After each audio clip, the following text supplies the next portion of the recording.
Much discussed too by physicists at the time was, as I mentioned, whether Galileo's idea of relativity applied to electrodynamics even approximately.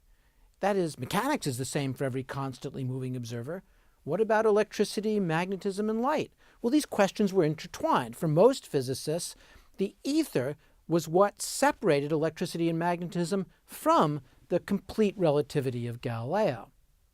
But if you eliminate the ether, as Einstein did, then maybe you could have a true extension of Galilean relativity to all of physics, even electricity, magnetism, and light.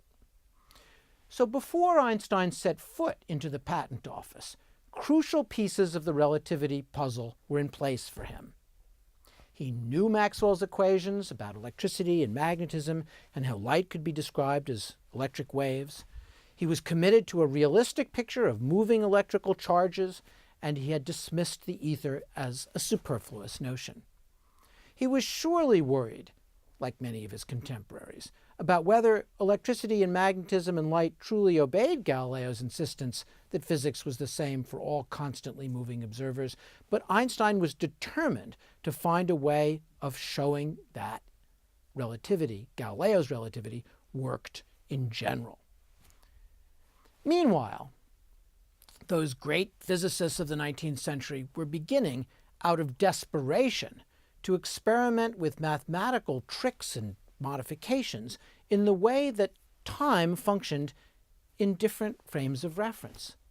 But all of them, Poincaré, Lorentz, and others, kept firmly to the notion of a true ether rest frame, and none of them equated these local times with the true physical time of the ether rest. There seemed to be time moving with respect to the ether and time in the fixed ether.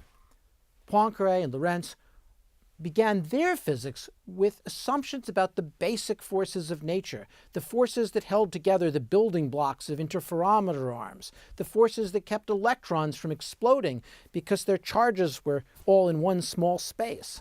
Out of such constructive, built-up theories of matter and the forces between them, they wanted to figure out kinematics, that is to say, the behavior of matter in the absence of force. Things like inertia. They wanted to explain inertia, not assume that it was a starting point. Einstein wanted none of that. He aimed for a theory that would start with simple physical principles, the way thermodynamics in the 19th century had begun with the simple principles. Energy is conserved, you don't gain or lose it in a closed system, and the increase of disorder, the so-called increase of entropy. Poincaré and Lorentz were willing to make special assumptions about how an artificial, useful calculation trick of time varied from frame to frame.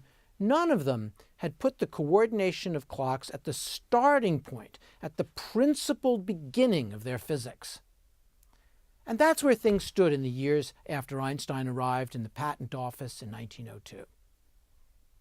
In his patent work, he had the instructions given by Haller, the directive to be critical at every stage. Haller said, when you pick up an application, think that anything the inventor says is wrong. To follow blindly would be to court disaster by following, as Haller put it, the inventor's way of thinking, and that will prejudice you. You have to remain critically vigilant. It was advice for patent work, but applied as well to the ethereal realms of physics. For in the electrodynamics of moving bodies, Einstein had a problem that had troubled him on and off for years, a problem that was, with increasing force, agonizing the leading physicists of the day. Meanwhile, all around him, literally, was the burgeoning fascination with electrically coordinated time. Every day, Einstein took the short walk from his house, left down the Kommgasse to the patent office. Every day, he must have seen the great clock towers that presided over Bern with their coordinated time, and the myriad of street clocks branched proudly, electrically, to the central telegraph office and from there to the observatory. Sometime in the middle of May 1905, we note that Einstein moved outside the unified time zone on May 15th. He and his closest friend, Michel Besso, cornered the electromagnetic problem from every side. Then Einstein recalled, "Suddenly I understood where the key to this problem lay." He skipped his greetings the next day when he met Besso. "Thank you. I've completely solved the problem. An analysis of the concept of time was my solution. Time cannot be absolutely defined, and there is an inseparable relation between time and signal velocity." Pointing from a hill above Bern, and we know where he was because there's only one spot where you can see what he's about to describe.